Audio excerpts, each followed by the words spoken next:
शमशान की टूटी हुई दीवारों के पीछे खड़ा वो पीपल का पेड़ दिन में भी डरावना लगता था।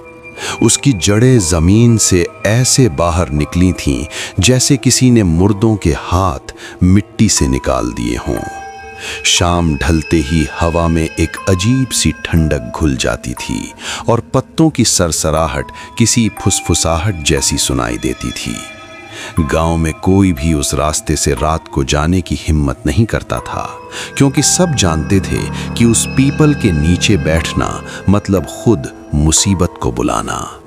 बरसों पहले उसी शमशान के पास एक अघोरी साधु रहा करता था।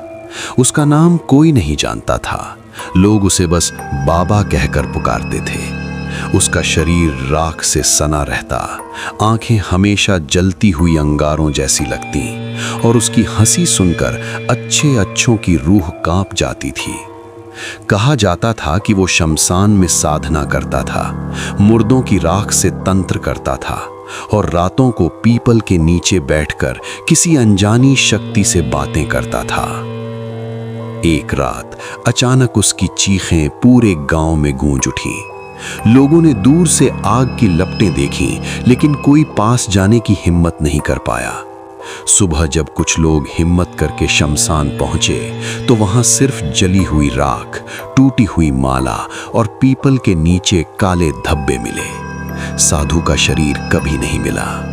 उसी दिन से अफवाह फैल गई कि वो साधु मरा नहीं, बल्कि किसी भयानक क्रिया में फंसकर आत्मा बन गया है। उसके बाद से पीपल का साया बदल गया। पहले जो पेड़ बस डरावना लगता था, अब वो जिंदा लगने लगा। रात को उसकी टहनियां बिना हवा के हिलने लगती।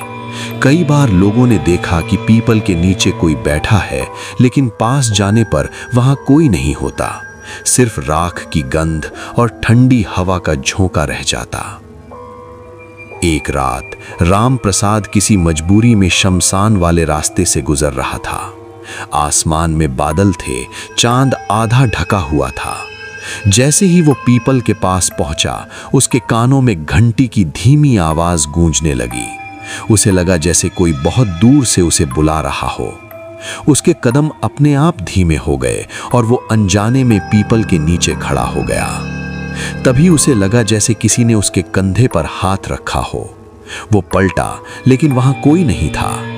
उसी पल उसकी आंखों के सामने अजीब दृश्य घूमने लगे। उसने देखा कि एक अघोरी साधु आग के बीच बैठा है। उसकी आंखों से खून की धार बह रही है और वो दांत पीसते हुए कुछ बड़बड़ा रहा है। अगले ही पल राम प्रसाद जमीन पर गिर पड़ा। सुबह जब लोग उसे ढूंढते हुए पहुंचे तो वो पीपल के नीचे बेसुध पड़ा था। होश में आने के बाद उसने किसी से कुछ नहीं कहा, लेकिन उसके चेहरे से डर साफ झलक रहा था। उस दिन के बाद से वो आदमी कभी हंसा नहीं। रात होते ही वो कांपने लगता और नींद में चिल्लाता कि बाबा आ रहा है, बाबा आ रहा है। कुछ ही दिनों बाद गोपाल को वही अनुभव हुआ। वो अपने मवेशी ढूंढते हुए गलती से शमशान की ओर चला गया। पीपल के पास पहुंचते ही उसे लगा जैसे पेड़ की जड़ें हिल रही हैं। अचानक उसे किसी के जोर से सांस लेने की आवाज सुनाई दी। वो डर के मारे वहीं जम गया।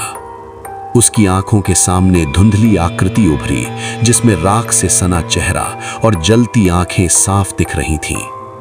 उसी पल हवा में तेज चीख गूंजी और गोपाल बेहोश होकर गिर पड़ा।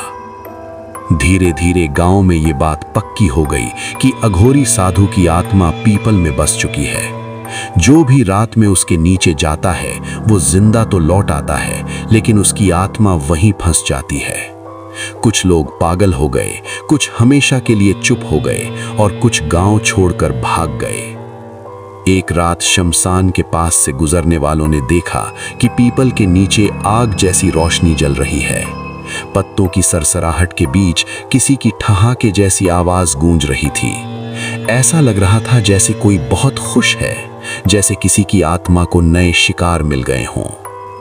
आज भी जब रात गहरी होती है तो उस पीपल के नीचे से घंटी की आवाज, किसी के चलने की आहट और कभी-कभी एक दर्द भरी चीख सुनाई देती है। गांव वाले जानते हैं कि वो अघोरी साधु अभी भी वहीं है। वो पीपल का साया बन चुका है, और जो भी उस साये के नीचे जाता है वो सिर्फ शरीर से लौटता है, उसकी रूह वहीं रह जाती है।